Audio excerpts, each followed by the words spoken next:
¿Cómo están ustedes? Muy buenas noches, bienvenidos a Tolerancia Cero. Este domingo muy contaminado, este domingo de aire pesado. De hecho, en la región metropolitana hay anunciado para mañana ya una emergencia, muchachos. Fernando, una emergencia que es la primera hace muchos años que no se declaraba a este nivel. De hecho, el 40% de los autos con convertidor catalítico no podrán circular mañana. Felipe Bianchi, muy buenas noches. Buenas noches. 1, 2, 3, 4. 1, 2, 3. 1, 2, 3, 4. Informemos ahora. Para... Sí, exactamente. Si no... Señor Villegas, muy buenas noches, ¿cómo le va? Voy a escribir un informe en 2 carillas y te lo entrego mañana como estoy. ¿Te parece? Me parece estupendo, De ahí me mandáis la boleta. Bueno, temas de la semana que... A ver, temas importantes. Partamos diciendo que los invitados de hoy son el ministro de Hacienda, Rodrigo Valdés, y el presidente del Colegio de Profesores, el señor Gajardo, don Jaime. Tenemos a dos invitados, pero es ineludible, en mi parecer, en este momento que tenemos cada uno de exposición de los temas de la semana y hacer como una mirada, es a mi juicio lo que queda de Vidal. Lo de Vidal está súper tratado, pero yo soy de los que cree que lo de Vidal es una gran oportunidad para poder, o se perdió una gran oportunidad de parte del que debiera ser, a mi juicio, el líder, que no hace la labor de líder, que es el señor Sampaoli. Porque lo primero que había que hacer, además de que se cumpla la ley, que eso no lo vamos a discutir, lo damos por hecho, que se cumpla la ley, que se cumpla el reglamento de la ANFP, que el señor Sampaoli lo hizo pedazos, se lo metió al bolsillo, o porque no se podía al camarín, o porque tiene incentivos mal puestos, porque el premio por ganar la Copa América es económicamente muy alto. Y lamentablemente hay que pensar en todas las variables, y esa es una variable que creo que es insolayable. Porque cuando el señor Sampaoli en su discurso explica por qué Arturo Vidal no queda fuera de la selección, es porque hay que ganar la Copa América, porque es una oportunidad única, es poner el resultado por sobre los principios y la disciplina, estamos completamente perdidos, estamos completamente mal. Ese señor no puede liderar una selección chilena, por muy bueno que sea haciendo el 4-4-2, con 3 en el fondo, con volantes carrileros. Me da lo mismo, me interesa mucho más que haya cientos y miles de chilenos que entiendan que en este país importa la disciplina, importa el trabajo bien hecho, importa el respeto por lo colectivo, el bien común por sobre lo individual. ¿Cuándo va a ser el momento de las personas que ejercen alguna autoridad en una oficina, en un colegio, en un ministerio, en un gobierno, lo que fuera, hagan valer la autoridad sin miedo? ¿Es impopular sacar a Vidal? Claro, sí, es un monstruo. Yo lo admiro, lo aplaudo, me fascina. Creo que señor Sampaoli, usted hubiese ayudado a Vidal, no sabe cómo, si lo hubiese sacado de esta nómina. Porque ahora, ¿qué le queda a señor Vidal? Pensar que puede hacer lo que quiere, no le va a pasar nada porque es demasiado bueno para el fútbol.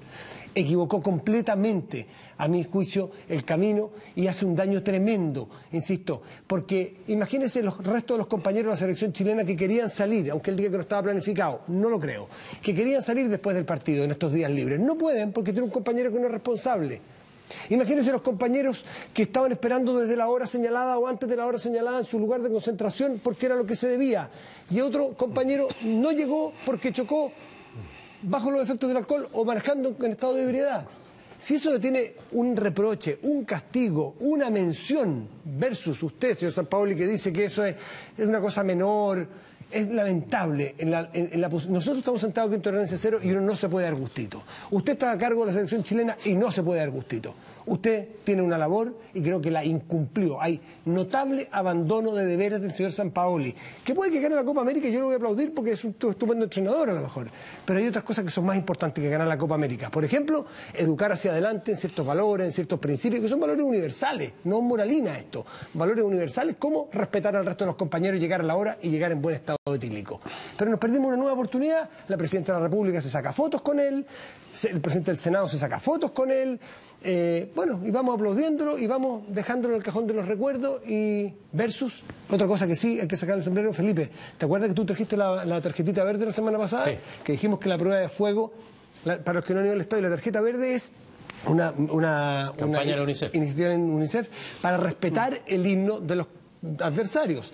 Claro, jugamos con Ecuador y con México, era relativamente fácil. La prueba de fuego era con Bolivia y hubo un respeto del 80-85% del estadio en silencio, escuchando el himno de los bolivianos. Usted dirá, es un patrioterismo. No, es respeto al que está ahí, el que está en minoría, es respeto a la cultura, a los derechos de los demás. dimos una muestra de cultura cívica el viernes que no se ha rescatado lo suficiente. Felicitaciones a la UNICEF y felicitaciones a los 80.000 personas o 40.000 personas que estaban en el Nacional y que respetaron el himno de los bolivianos. Nos enaltece eso, lo otro nos tiró a la B, pero bueno, ahí estamos. Felipe. Sí, solo para agregar un punto de vista nada más, estoy de acuerdo con tu posición. Creo que el rol de las instituciones funcionó. Por suerte, como está pasando en general en el país, sí, las instituciones funcionan. Con la justicia, funcionó Carabineros, funcionó la justicia, se sometió a Arturo Vidal como cualquier otro ciudadano a lo que tenía que ser sometido. Muy bien. Se lo formalizó, el caso sigue adelante, todo eso funcionó perfecto, pero otra vez el colectivo es el que no funciona. Cada vez que ha pasado algo con una figura predominante en la bolsa, cada vez que ha pasado alguna figura predominante en las agrupaciones de empresarios, cada vez que ha pasado algo con una figura predominante en los partidos políticos, o la mayoría de las veces, el colectivo decide no hacer nada. Y esa señal la estamos viendo también en el fútbol, y donde se viva yo creo que es una mala señal, por eso estoy completamente de acuerdo contigo. No queremos gente distinta porque tenga más plata, porque tenga más poder o porque sea más talentoso, que es el caso que acabamos de vivir.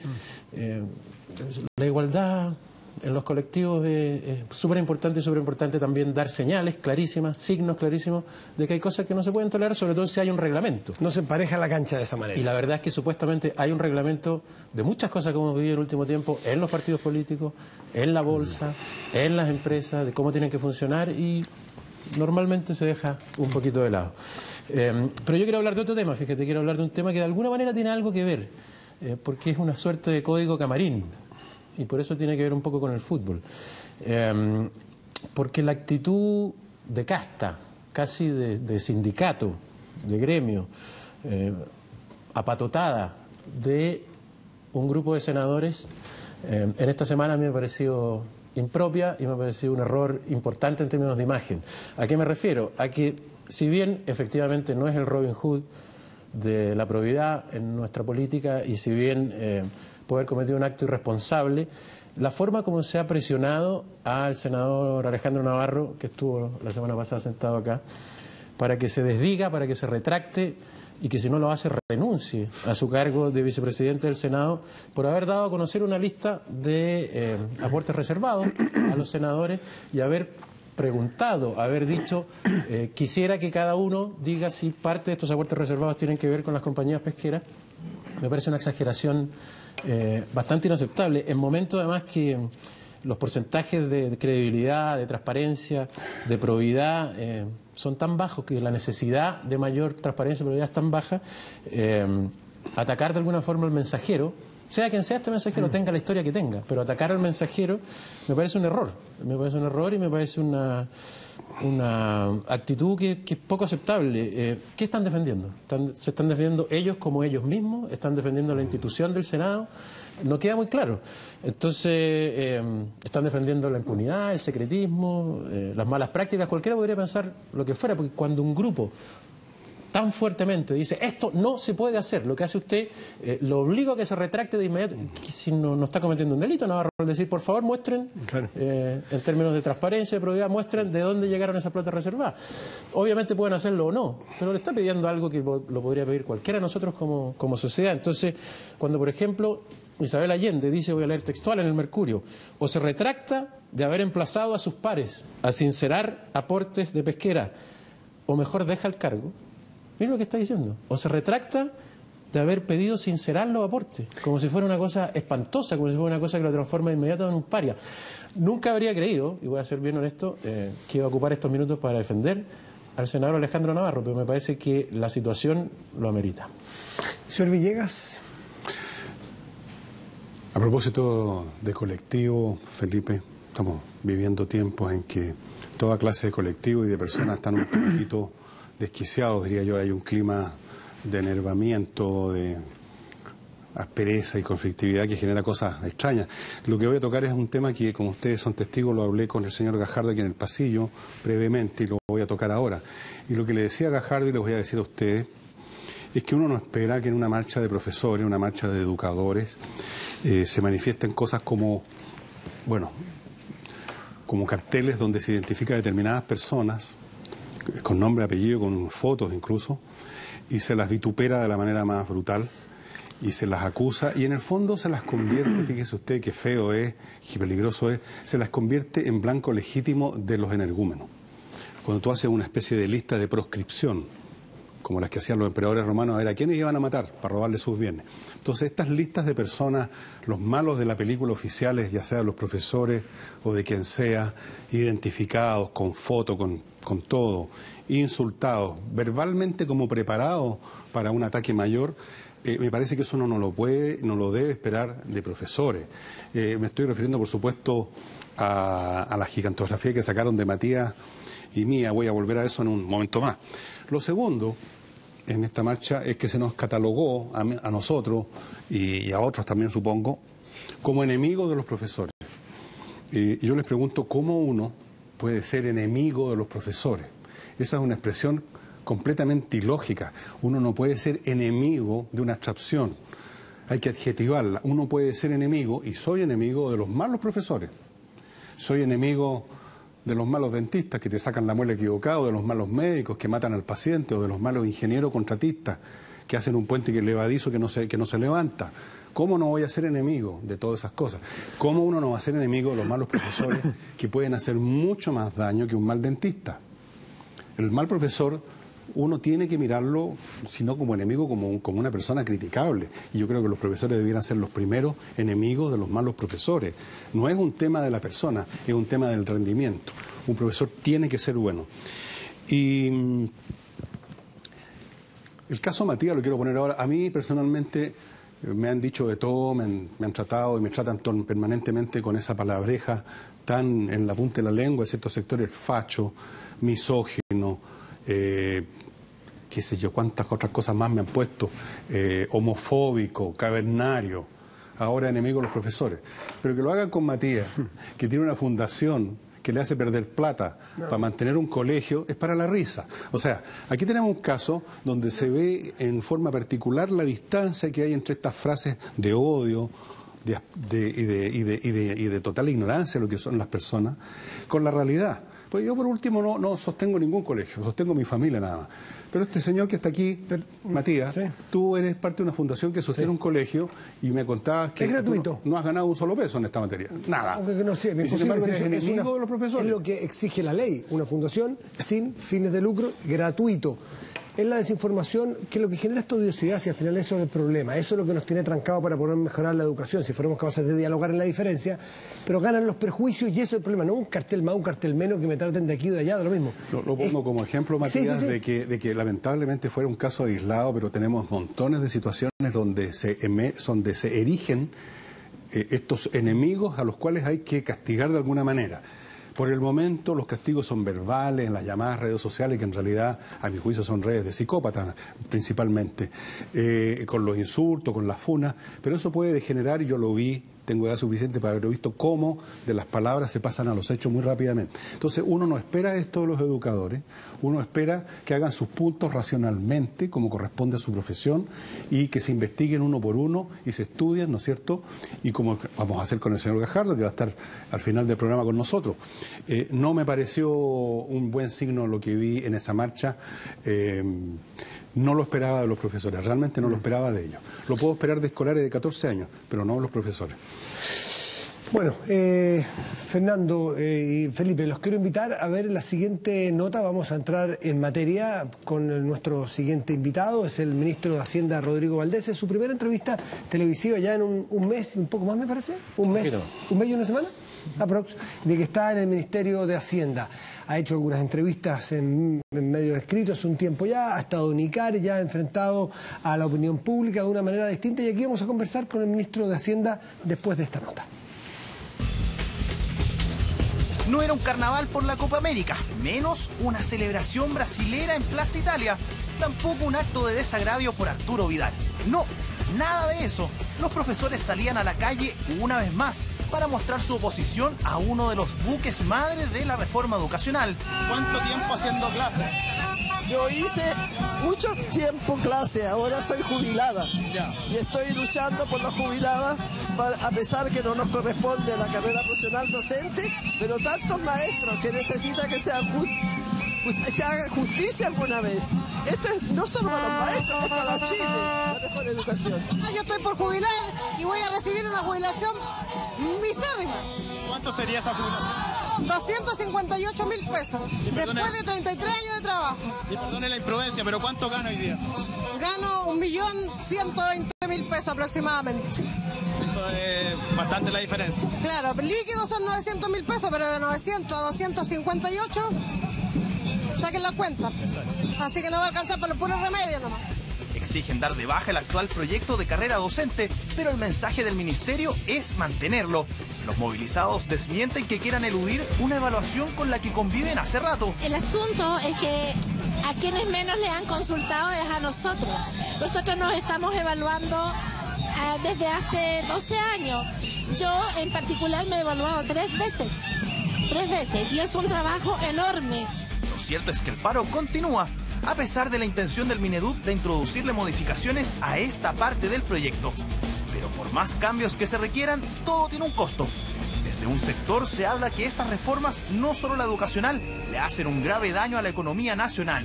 Otros las defienden, pero la alerta vino desde el mismo oficialismo y de la segunda autoridad del país. Hay que estar disponibles para una ley adecuatoria de la reforma tributaria.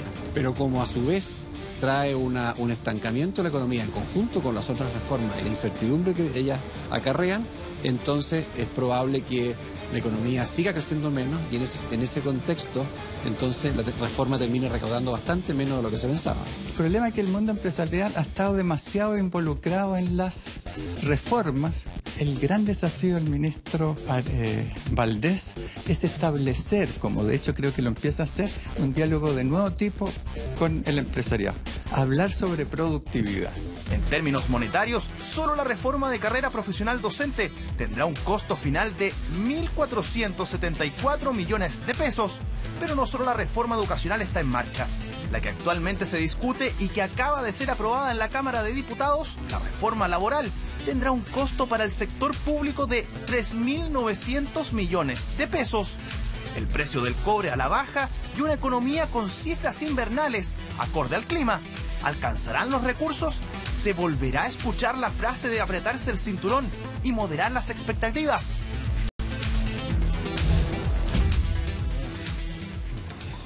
Bueno, de inmediato presentamos a nuestro invitado, el ministro de Hacienda, Rodrigo Valdés. Ministro, gracias por estar aquí. Muy buenas noches. Hola, buenas noches, Matías. Buenas noches, Felipe. Buenas noches. Buenas noches. De lo general a lo particular, hoy día me sorprendieron, ministro, lecturas de lo que ocurrió ayer en el Partido Socialista, que un poco el colectivo del Partido Socialista pide, no sé, el Comité Central, pide de alguna manera un término que es bien potente, que ha estado en la agenda, que es la gradualidad de las reformas. Incluso los críticos de la nueva mayoría, adentro de la nueva mayoría, han dicho que quizás el problema que estamos viviendo no es que las reformas sean buenas o malas, necesarias o no necesarias, que se discute re poco, que son necesarias, lo son, en muchos ámbitos, es la gradualidad con que aparentemente no se han tomado, es decir, muy a matacaballo, muy apurados, y el apuro no es buen amigo de nadie. Y me llamó la atención que el Partido Socialista señalara que se necesita más gradualidad en estas reformas, dado, y esto es lo interesante, dado el momento económico que vivimos, que sabemos que es de un crecimiento muy lento. Si fuese esta reforma, las reformas en general, pro crecimiento, estaría pidiendo al Partido Socialista, por lógica, que aceleráramos, por favor, las reformas, para que aceleráramos también la economía. Entonces aquí hay un contrasentido de quienes empujaron desde el Partido Socialista y otros partidos de la nueva mayoría las reformas, y ahora piden que se atenúen un poco porque está mala la economía. Yo debo deducir, por lógica simple, de que las reformas no son pro crecimiento. Mira, yo creo que hay varias cosas acá. Primero, el diagnóstico del crecimiento. Es muy importante primero tener en cuenta que el crecimiento es clave. Sin crecimiento los países no avanzan. Nosotros tenemos una historia ya 30 años de ser muy exitosos en crecer, pero no ha sido suficiente y por eso hay una agenda de cambios bien potente que tiene que ver con más equidad al final, más justicia, capacidad de todos participar. Pero eso no puede sacarle el ojo al crecimiento. Y lo que nos ha pasado en crecimiento son, yo diría, básicamente 3 cosas. La primera, hay un ciclo global de los precios de las materias primas que hace que un boom que tuvimos por 10 años y más se esté dando vuelta. Y eso se refleja en Sudamérica, por ejemplo, todos los países están creciendo mucho más lento. Pero según el Banco Central eso es no más del 30%, entiendo, ¿no? No, es bastante más que ¿Bastante eso. más? Bastante más. O sea, yo diría por lo menos la mitad. De hecho, los propios cálculos del Banco Central hablan de que el efecto del ciclo minero explica la mitad de la caída de inversión. Es la inversión, no el crecimiento. No, la inversión, pero que es muy importante para el crecimiento. Okay. Sí. Hay un segundo aspecto en este tema del crecimiento que tiene que ver con cosas ya más propias nuestras. Autónomas. Hay una parte que es, yo diría, el reflejo de la crispación que producen las reformas. Y vimos el año pasado ciertas ansias. Obviamente, cualquier reforma particular genera dudas de los que participan. Estamos viendo hoy día con los profesores. Ellos mismos tienen dudas respecto a lo que pasa. Entonces, los empresarios tuvieron dudas con lo tributario, también con lo laboral, y eso algo de ruido de corto plazo genera. Pero es un costo que vale la pena pagar. Es un costo de inversión al final, si se quiere, en que por un tiempo pasa esto, pero por el objetivo final vale la pena hacerlo. Y la tercera cosa, que es más nueva, porque si uno ve el crecimiento empezó a repuntar hacia el tercer trimestre del año pasado, pasamos por un verano mejor, y si uno ve los indicadores de confianza del mundo empresarial, por ejemplo, venían al alza.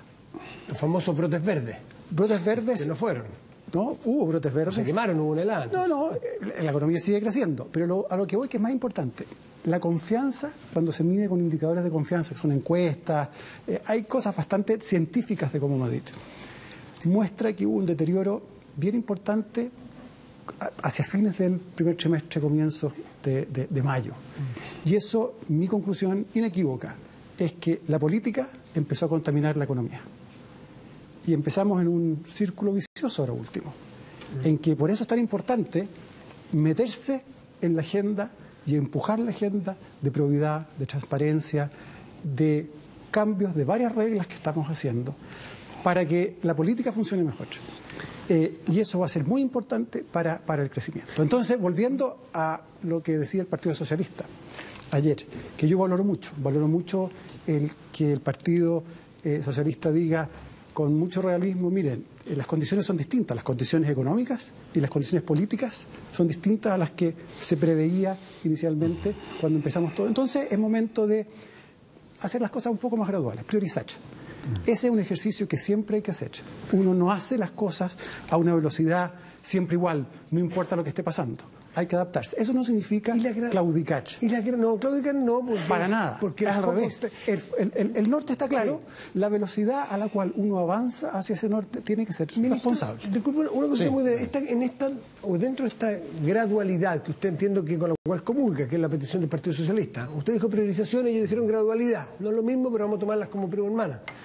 Dentro de esta gradualidad está la posibilidad, por ejemplo, de que en la puesta en práctica de la reforma tributaria, generando algunos cambios, no otras reformas, ni botando a la basura la que hay, generándole algunos cambios, algunas reingenierías menores que puedan generar más, aceitar más el sistema, que generen más crecimiento, ¿usted estaría dispuesto a entrarle a ellas? No, no estoy de acuerdo con eso por dos razones fundamentales. Primero, porque esta reforma está recién nueva. Cuando uno habla de gradualidad, está hablando de otras cosas que podemos tocar después, que es cuán rápido se avanza en el lado de los gastos, otras reformas que estamos haciendo. En la reforma tributaria, la reforma se terminó en agosto del año pasado.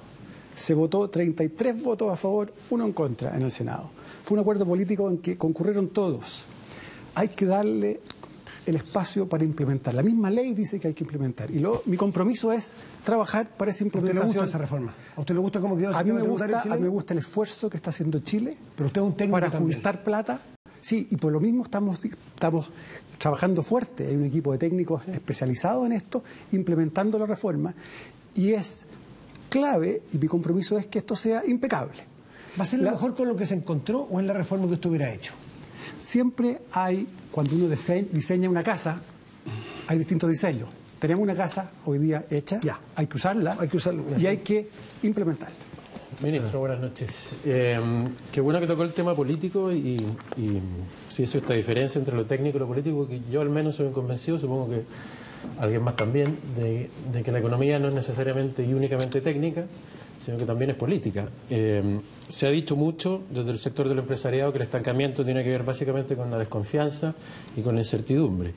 Entiendo que usted se va a juntar esta semana con el Consejo de la SOFOFA y el presidente de la SOFOFA, von Müllenbroek, dijo en la tercera el domingo pasado, voy a leer textual, aún faltan definiciones políticas que devuelvan al mundo privado las certezas para volver a invertir. Para volver a invertir. Entonces le quiero hacer una pregunta política y una definición política. Esta falta de inversión, ¿usted la ve única y exclusivamente como un tema de desconfianza técnica, por decirlo así, de los empresarios en el momento político, en el momento económico que estamos viviendo, o cree que es también una definición política del empresariado? No me gustan las reformas, no voy a invertir hasta que cambie de alguna forma el sistema en que estamos viviendo. Yo creo que el mundo que invierte, un microempresario, un pequeño empresario, un gran empresario, arriesga su plata al final del día. Y por lo tanto no está haciendo política en esas decisiones. Está haciendo un negocio. Y lo importante es que haya una estructura alrededor de su decisión que le dé confianza, que diga, ah, sí, tengo riesgo, sin duda. Aquí nada, se ya las llevan peladas, nadie tiene que arriesgar. Pero para eso requiere un marco. Y lo que yo he dicho es que es muy importante conversar para mejorar las confianzas, dialogar más. Esto no significa, sin embargo, que nadie en ningún sector tenga derechos de veto. Nadie tiene aquí derecho a imponerle al resto, esto es lo que quiero hacer. Estamos en una democracia, vamos a estar a veces en desacuerdo, cada uno tiene su rol, y el rol mío es conversar con todos, ver qué cosas se pueden tomar de esas conversaciones e implementar. Por lo tanto, ¿no siente que sea un freno político? Yo creo que llegar a un freno político simplemente no lo creo. Lo que yo sí creo es que el mundo empresarial sí tiene dudas que son, yo diría, fantasmas. Y di una entrevista por ahí que decía eso. Creo que somos un país bien sensato. Esta duda de hacia dónde vamos, estamos haciendo reformas, estamos haciendo cambios que son muy importantes. Matías decía al comienzo, hay pocas dudas de que la educación es crucial. Hay pocas dudas que la energía es un cuello de botella que tenemos hace rato en Chile, que hay que trabajarlo. Hay pocas dudas, más recientemente, que tenemos que trabajar en las instituciones políticas para que los partidos funcionen mejor, para que tengamos reglas mejores de cómo nos interactuamos política y negocios. ¿Y la duda sobre la Constitución le parece razonable? No me parece razonable. Yo creo que Chile se merece una nueva Constitución, ya está claro. Uno habla con cualquier líder político, excepto muy pocos, dicen no. Ahora, esa es una Constitución que nos tiene que representar a todos, es una casa para todos. Y ese proceso, bueno, la presidenta ya ha dicho cómo va a ocurrir, y creo, por lo tanto, que va a ser un proceso en que todos van a caber, en que no va a ser aquí una montonera que el que grita más gana. Eso no es Chile. Chile, yo creo, llevamos años que nos ha ido bien, nos falta mucho. Y en el tema de justicia que que Matías mencionaba al comienzo, es clave. Pero yo no tengo dudas de que un país sensato va a hacer cosas sensatas. Ministro, buenas noches. Tantas cosas que me gustaría preguntarle, pero no hay tiempo. Quiero recordarle nomás a todos, a usted, a nosotros, que aún las cosas más sensatas y más seguras y que funcionan impecablemente son muy frágiles. Un avión puede ser botado por un piloto que conduce mal o que se quiere suicidar, o porque se metió un pájaro en una turbina. La vida es frágil, los sistemas económicos son frágiles y por lo tanto hay que tener especial cuidado con lo que se hace. Y eso nomás le digo porque usted parece muy convencido que esta sensatez nos va a impedir caer en extremos o que se produzcan consecuencias no queridas, que son el producto inevitable de la interacción entre los distintos intereses de una sociedad. Pero yo quería ir a otro punto específico. Usted mencionó como uno de los elementos del cierto deterioro que sufrió la economía, por una parte situaciones externas y por otro hablaba usted del contagio que ha sufrido la economía con la política. Pero antes de eso usted había dicho que para hacer reformas que eran importantes se requería por un tiempo que las cosas no fuesen tan brillantes y después se iban a reacomodar. Bueno, eso es política. Entonces, o la política es sistemáticamente aplicada, que yo creo que es el caso. Hay un diagnóstico que hay que hacer ciertas reparaciones y ahí estamos dispuestos a que baje la economía, que aumente el grado de conflictividad, pero eso es necesario, eso es una decisión política. Por lo tanto, no se trata de un contagio político accidental, sino que se trata de una política sistemática, planeada de antemano, inspirada por ciertos textos canónicos en el sector de la nueva mayoría, que todos conocemos, y que han llevado a una serie de reformas que han producido efectos no queridos, efectivamente. Yo le quiero preguntar a raíz de eso, porque el día en que usted lo nombraron, yo quise averiguar sobre su persona, llamé a una alta personalidad del mundo político y económico y estaba muy entusiasmado, le cuento con usted. Estaba feliz. Usted venía como Superman, venía volando a salvar Ciudad Metrópoli. Y yo le quiero preguntar ahora, ¿cómo va a salvar Ciudad Metrópoli? ¿Qué es lo que usted haría? ¿Qué es lo que usted querría hacer? Y sobre todo, ¿qué es lo que usted puede hacer? Porque a mi juicio, ministro, usted se encuentra con cosas básicas que ya están hechas. La reforma tributaria, incluso se está hablando con una frase que no había escuchado nunca, esto de adecuatoria, inventaron una palabra nueva. La adecuatoria me suena a volver a aumentar la carga tributaria. Luego la reforma laboral tampoco ha pasado mucho por sus manos que yo sepa. Y me gustaría saber entonces qué instrumentos le caben a usted todavía en sus manos para volver a la economía chilena al ritmo parecido al que tuvo durante 30 años seguidos. Bien, Fernando. Déjeme partir diciendo que el tema político al que me refería antes no tiene que ver con las reformas, tiene que ver con lo que nos ha pasado en los últimos 6 meses con la política. Y eso no tiene nada que ver. Bueno, pero usted habló de accidentes justamente. Pero no planes políticos. Pero eso que nos pasó es muy importante. ¿Usted cree que es tan importante? Es muy importante porque para que funcione bien una democracia, para que funcione bien las políticas públicas, tenemos que tener grados de civilidad, de acuerdo, de espacio mental para poder funcionar. Y hemos estado dedicados a boletas por mucho rato. Eso requiere esta agenda de probidad y transparencia, de empujarla en serio. Yo he estado dedicado horas, días, desde que empecé, a propósito, Matías, a hacer justamente esto de ver cómo hacemos reglas mejores para el financiamiento de los partidos, para poder separar mejor política de los negocios, para tener nuevas normas dentro del mundo de los negocios y así. Entonces, eso como punto primero de que eso importa y hay que arreglarlo bien para tener una buena economía. Perdone, ministro, pero ¿por qué importa? Perdone que sea majadero, no me gusta interrumpir, pero los empresarios a lo largo de la historia de Chile han visto muchas situaciones de escándalo. En la concertación hubo algunas que fueron también bastante elefantiásicas, y para ello lo importante era si las condiciones tributarias, legales, las leyes laborales, buenas o malas, no estoy haciendo juicio sobre eso, eran esas las que los decidían a invertir o no. Y la inversión es lo que en una economía de libre mercado hace funcionar la economía y la hace crecer eventualmente. Les importa recontra poco, por lo que he hablado con ellos, que hayan algunos tipos medios ladrones o que hubo irregularidades. Les preocupa que ellos, cuando inviertan plata, tienen cierta razonable seguridad que van a obtener un beneficio. Y lo demás, francamente, no les interesa. Usted, sin embargo, insiste que sí es importante. ¿Por qué? Porque la legitimidad del sistema cuelga al final de la discusión democrática que se hace. Y esa legitimidad es clave para ponerse de acuerdo en cosas, para que las reglas, para que las leyes sigan cursos que, como decía ya antes, son sensatos y por lo tanto uno requiere niveles mínimos de acuerdo.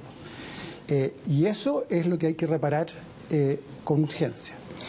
Me preguntó de la reforma laboral y de la carga tributaria. Y no quiero dejar pasar esas dos preguntas. Sí, por favor.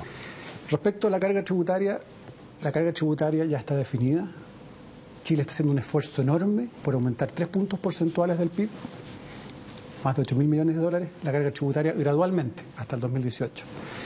Eso es para financiar básicamente educación, para mejorar también algo de los déficits fiscales que tenemos, pero básicamente es para educación. Y eso, en combinación, es un esfuerzo que vale la pena hacer. Yo sé que subir los impuestos, si uno subiera los impuestos y bota la plata al mar, obviamente que es un mal negocio para el país. Pero si uno sube los impuestos y financia una gran reforma educacional como la que estamos haciendo, eso ayuda. ¿Y alcanza? Perdón, porque esa es la gran pregunta hoy día. ¿Alcanza con lo que era esa reforma en un comienzo? Cuando uno dice alcanza o no alcanza, es una cosa un poquito mecánica. Decía yo, el norte está claro. la gradualidad hacia que avanzamos va a ir dependiendo de los recursos que tengamos. Déjenme ser bien claro en un tema que creo que Chile tiene que estar orgulloso de su responsabilidad. Llevamos años de responsabilidad fiscal. Eso quiere decir que uno va avanzando en los derechos sociales en la medida que va teniendo los recursos. Lo peor que podemos hacer es prometer cosas y avanzar muy rápido en algo, en un derecho, y después no tener cómo financiarlo. ¿Ha pasado eso? Ha pasado en otros países. ¿Siente que este gobierno no ha pasado eso? Nosotros tenemos en Chile, la gracia que tenemos es que hemos sido y somos responsables. Eso quiere decir que avanzamos a un ritmo coherente, con que uno no toma riesgos innecesarios. Esta semana se supo, en un país latinoamericano, no voy a nombrar el nombre, cortaron pensiones. Porque tuvieron que cortar pensiones. Eso no lo podemos hacer en Chile. Y para eso requerimos de esta responsabilidad de avanzar a una velocidad coherente. Lo laboral. Estoy metido en lo laboral. Estuve, cuando llegué al gobierno, con la ministra Rincón, nos tomamos un tiempo de reflexión y estuvimos juntos, y ella llevó más el proyecto en la Cámara de Diputados y salió de la Cámara de Diputados hacia el Senado. Y fue un proceso muy útil ese, en que logramos enmarcar varias cosas que pensamos estaban fuera del marco básico que considerábamos adecuado. Ministro, pero dentro de ese marco básico, perdone que lo interrumpa de repente, pero que se nos va el tiempo, una cosa que preocupa mucho a los empresarios es la negociación por rama. O sea, entra en huelga la zapatería de doña Julita y entran todas en huelga y se generan situaciones que son bien difíciles de controlar. Yo las vi de joven, y usted más joven que yo, pero quizás también las ha visto, se ha visto en todos los países, está estudiado en la literatura del caso. ¿Usted le parece aceptable la idea de la reforma, de la negociación por rama o no? No está Chile preparado para eso. No está en el proyecto, entiendo. No estuvo en las indicaciones. Pero pero hay bastante presión, por eso lo mencionaba. Y lo que hemos dicho como gobierno es que la negociación por rama no es parte del proyecto. Ahora, no es una cosa que sea blanco y negro. En estas cosas tampoco hay que pintar fantasmas y ceros o unos. No, hay países que tienen negociación por rama y funcionan. Pero hay particularidades de Chile que a mí por lo menos me hacen pensar que Chile no está preparado por ahora y por un buen tiempo a tener negociación por rama. Ahora, si usted me pregunta, ¿tenemos la reforma laboral lista ya? No, nos queda trabajo. Yo hice un discurso en la Cámara de Diputados el día que se aprobó diciendo, nos falta trabajo. Yo creo que, por ejemplo, hay que reponer algunas indicaciones que no resultaron, hay un tema del mundo de las pymes que tenemos que ver con una segunda mirada. Lo que hemos visto las últimas semanas en algunos casos de huelga hacen pensar que tenemos que ver mejor cómo compatibilizamos el derecho de huelga, que es esencial. La reforma lo que hace es decir, vamos a tener derecho de huelga en serio en Chile. Pero también hay derechos de usuarios, hay derechos de otros trabajadores. Ahí hay un punto. Y eso hay que trabajarlo. Entiendo que ahí está el nudo. Perdón, los servicios mínimos. Entiendo que esta ley plantea que va a haber servicios mínimos, pero es el sindicato o los sindicatos los que establecen cuáles son, o negocian con los sindicatos cuáles son los servicios mínimos. Y han salido de muchos columnistas y uno lee el caso del metro, el ejemplo del metro. ¿Cuál sería un servicio mínimo en el metro? Entiendo que hay 600 conductores, por ejemplo. Esos 600 conductores podrían parar esta ciudad de 7 millones de habitantes. ¿Cuál sería un mínimo en ese caso, a juicio de ustedes? ¿El mínimo, por ejemplo, la seguridad de ellos, la seguridad de los usuarios en la apertura, que no rompan el material, o sencillamente de que se va a prestar el servicio a todos los santiaguinos cada mañana? El caso del metro es bien particular y creo que nos lleva a un extremo fuerte. Es que es bueno poner los extremos para ver cómo hacer la prueba ácida. Pero lo que pasa es que cuando uno hace leyes no puede hacerlos para un caso específico en que puede requerir de otras soluciones. Pero al punto de fondo es, los servicios mínimos están en el proyecto de ley hoy día y no los define el sindicato. Se define en una negociación. Se negocia al sindicato. Se negocia. Y si no hay acuerdo, se va a la Dirección del Trabajo y que la Dirección del Trabajo tiene que preguntarle al regulador de esa empresa, si es que es una empresa regulada, de qué es lo que es un servicio mínimo apropiado. Ese es un esquema. También está el esquema de los temas de empresas estratégicas, que es otra agua, lista, energía, exactamente, para casos extremos. Lo que no podemos sí pedirle al derecho a huelga es que no se sienta la huelga en nada. La empresa que sufre la huelga tiene que sentirlo, si no, la huelga. Pero qué distinto es por una gran empresa una huelga a una pyme, que dijo usted, que si la pyme paraliza la empresa, el pyme no tiene espalda y se va de espalda. Y una gran empresa le hace una huelga que dura 20, 30 días, que con todo el derecho, y estoy de acuerdo con usted puede soportarla, puede tener... el no reemplazo, que es otro tema nudo central de esta discusión, el no reemplazo a la huelga, ¿usted está de acuerdo 100% con eso? El no reemplazo a la huelga es un elemento central de esta legislación. Para ser efectiva la huelga, uno no puede reemplazar. Eso no significa que haya métodos, como por ejemplo los servicios mínimos, para acotar los efectos de la huelga. Porque de nuevo, como decía yo al comienzo, tenemos que compatibilizar el derecho a huelga, que es un derecho esencial, con otros derechos. En estas discusiones, cuando hay más de un derecho compitiendo, hay que sentarse, conversar y ver cómo se hace. Ministro, un tema muy específico o muy puntual de los últimos meses, la devaluación del peso y la presión al alza del dólar, que ya ha subido muchísimo en los últimos meses. El mito cuando uno conversa en los pasillos con empresarios, economistas, es se está yendo la plata para afuera, se está yendo la plata para afuera. Incluso en la AFP, la ISAPRE. ¿Hay algo de eso? No, las cuentas externas de Chile están sanas. Conversamos antes de entrar con Fernando de la economía más en general, así más dura, la macroeconomía, ¿no? Chile tiene una economía profundamente sana. Los bancos están bien, las cuentas externas están bien, el fisco tiene cuentas bastante sólidas. Y por lo tanto, lo que ha pasado con el dólar y con el tipo de cambio es que hemos tenido la suerte de tener un marco de política económica que ha permitido que cambie el precio del peso y haya incentivos para que cuando se está terminando este boom minero que tuvimos tantos años, se hagan rentables otras actividades.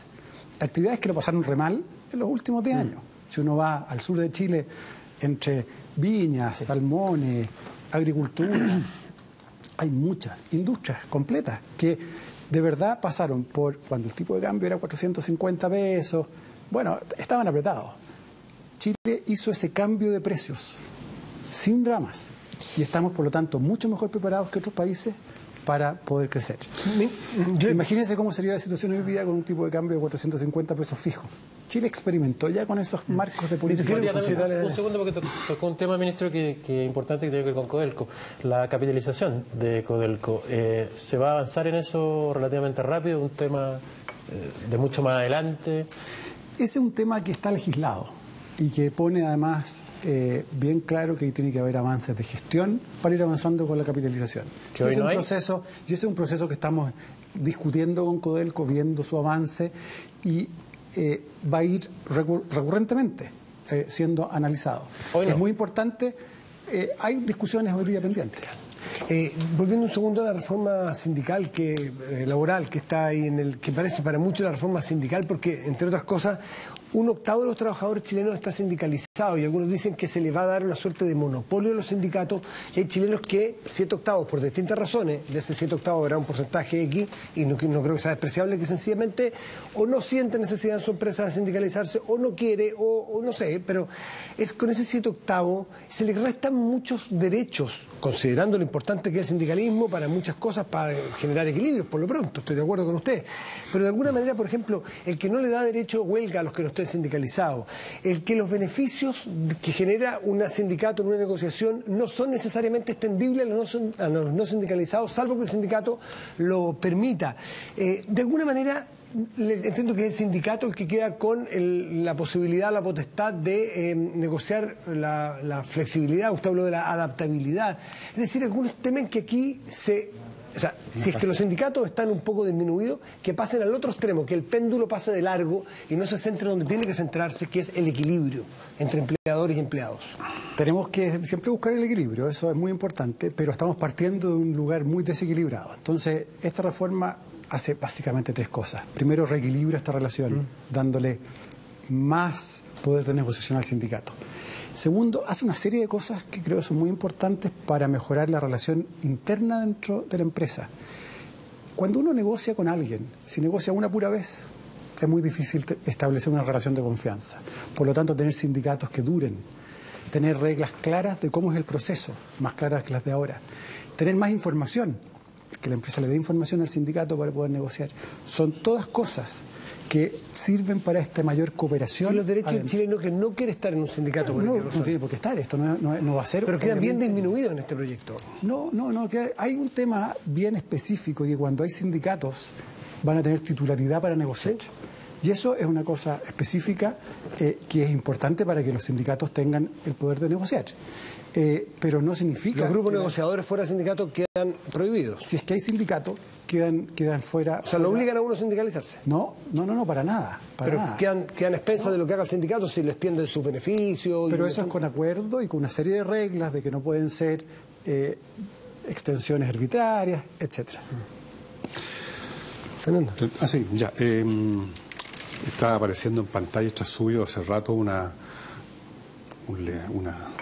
título ahí que debe tener en ascuas a muchos empresarios.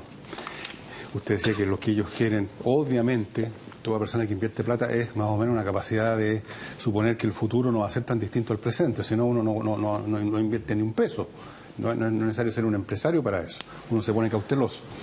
Entonces se está hablando ahí de una, y aquí hay una palabra muy rara, ley adecuatoria de la reforma tributaria que podría tener un cierto tufo a apretar otro poquito más los tornillos, porque parece que La Plata, y yo se lo he escuchado a algunos estudiantes también, La Plata no estaría alcanzando para esa reforma. Dicho sea de paso, no necesariamente un gran gasto para una obra de bien significa que va a ser positivo el resultado. Podríamos no estar avanzando hacia el norte, sino hacia el sur en una de esas, y ahí es donde viene la sensación de mucha gente, estamos gastando mucha plata, pero no estamos viendo los resultados. En el caso de la educación, yo creo, para muchas personas. Pero, en fin, vuelvo al punto. ¿Qué es eso de la ley adecuatoria? ¿Usted estaría dispuesto, ministro, a que por angas o por mangas se pretendiera modificar esta ley para sacar aún más recursos de donde se supone que está toda la plata, en los empresarios? No, Fernando, el aumento de la carga tributaria que se iba a hacer en este gobierno ya se hizo. Y no va a haber más aumentos de impuestos. Porque usted sabe que hay gente que está pidiendo eso. Cada uno tiene derecho a pedir lo que quiera. Eso es, su postura oficial es que no. Lo que se hizo en reforma tributaria se hizo, se legisló, ya apliqué 33-1 en el Senado. Ya fue. Lo que tenemos que hacer ahora es implementarla bien. Y en eso estamos. Estamos en una implementación que tiene que ser, yo he dicho, impecable. Y para eso hay equipos técnicos trabajando. Pero no va a haber cambios tributarios porque ya el esfuerzo que está haciendo Chile es grande. Para la gente que dice, hagamos más, yo quiero decirle, 3 puntos porcentuales del PIB es un esfuerzo grande que tenemos que... Todos los chilenos lo vemos. Si uno ve otros países, cuando hacen cambios de este tipo, en esto se ve un cambio muy importante. ¿Y por qué es importante? Porque de verdad se está haciendo un esfuerzo en educación en serio. Sí. Y por eso es tan importante que cada una de las leyes de educación salga también. Ministro. Y por eso es tan importante el diálogo que hoy día existe en el Congreso, por ejemplo, con los profesores. Yo sé que van a hablar con el presidente del Colegio de Profesores en un rato más. Yo quiero valorar que él se ha abierto a bajar el paro, pero también tengo que decir que tenemos que empezar ya a terminar las discusiones porque hay que avanzar y de hecho yo creo que hubo mucho diálogo, hubo mucha flexibilización y yo espero que eso sea ya suficiente. ¿Usted tiene susto de alguna manera que estamos a punto de entrar a la discusión del presupuesto 2016, que es el primer presupuesto que le toca a usted armar, discutir? El que con los ingresos a la baja, en el cobre, en el crecimiento y las expectativas y las demandas al alza, de alguna manera, usted lo acaba de decir, ya hay que parar de alguna manera, ¿tiene susto que no le calcen de alguna manera los...? Porque también ha dicho usted que el gasto fiscal hay que pararlo, porque el gasto fiscal este año, que ha sido re importante para dinamizar la economía, hay un punto que las cuentas hay que ordenarlas alguna vez, se lo acabo de escuchar a usted, ya basta. ¿Tiene susto de que no le cuadre la caja, por así decirlo, la cuenta del Bueno, esa es parte de la pega del Ministerio de Hacienda y del Ministro de Hacienda. ¿Le inquietan las demandas excesivas que hay hoy día? En cantidad y calidad. Yo creo que es natural que haya demandas. Lo que sí tenemos que hacer es compatibilizarlas. Y eso requiere de algunas reglas. Nosotros tenemos una política fiscal que es envidia de otros países, en que trata de mirar estas fluctuaciones de corto plazo, la famosa regla estructural. Sí. Pero eso no significa que haya plata para gastar en los que se quiera. Yo quiero que todo el mundo entienda que esto es como una familia. Yo no estoy cuidando mi plata, estoy cuidando la plata de todos. Por eso el punto es lo que tenemos que hacer es priorizar. Si uno gasta más en una cosa, gasta menos en la otra.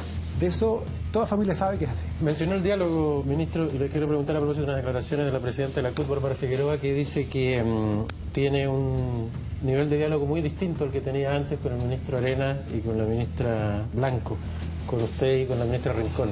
¿Es parte del sello nuevo o no le parece que sea justo ese análisis? No, yo no puedo evaluar declaraciones de otras personas. Lo que sí puedo decir que yo estoy comprometido con dialogar con todos. Y eso incluye dialogar sin transar. Dialogar con transar y hasta que duela. Dialogar significa entender, ponerse los zapatos del otro. Dialogar hasta que duela. Y tratar de entender por qué la persona piensa distinto, tomarlo en cuenta cuando se hacen decisiones, pero al final hay que converger. ¿Tenemos otro bloque? No tenemos otro bloque. Queríamos con una pregunta breve, una pregunta breve, si usted está realmente 100% conforme con esos cambios en educación que se están viendo, porque si uno estuviera totalmente seguro que toda la plata va a producir grandes efectos, estupendos efectos, como ocurre en Dinamarca, que pagan unos tremendos impuestos, pero reciben notorios beneficios del Estado, y están a la vista. Acá no está tan a la vista, ministro. Y la segunda cosa que quiero contar, ¿con qué poder cuenta usted para hacer todos estos controles y oponerse a las presiones inmensas que se ciernen por todos lados? ¿Cuál es su poder? Mi poder, el poder del ministro de Hacienda depende de la presidenta, ciertamente. Yo dependo de la presidenta. Yo trabajo para el gobierno y yo voy a hacer todos mis esfuerzos para convencer a todos los actores necesarios que Chile tiene un activo gigante, que es esta seriedad para hacer las cosas. Ahora, respecto de educación, yo ya dije, estas no son reformas fáciles y hay que construirlas. Esto no es levantar un switch, no se compra por internet una reforma. Tiene que ser con muchos actores, es un proceso de mucho tiempo, pero hay que hacerlo. El punto número uno que sale en todas las encuestas que uno hace afuera, cuando uno trata de entender por qué Chile crece más o menos, es capital humano, es educación, y ahí es donde hay que poner los Ahí tenemos el problema. Ministro Rodrigo Valdés, ministro de Hacienda, el tiempo fue cortísimo para haber hablado de otros temas de economía, de adaptabilidad laboral, sobre educación y gratuidad, por ejemplo, que hay que poner muchísima plata, cuesta, pero ya vendrá otra vez pronto, supongo. Ministro Valdés, gracias por estar aquí. Muchas gracias, muy buenas noches. Vamos a hacer una pausa, a la vuelta estará con nosotros don Jaime Gajardo, el presidente del Colegio de Profesores. Pausa y volvemos.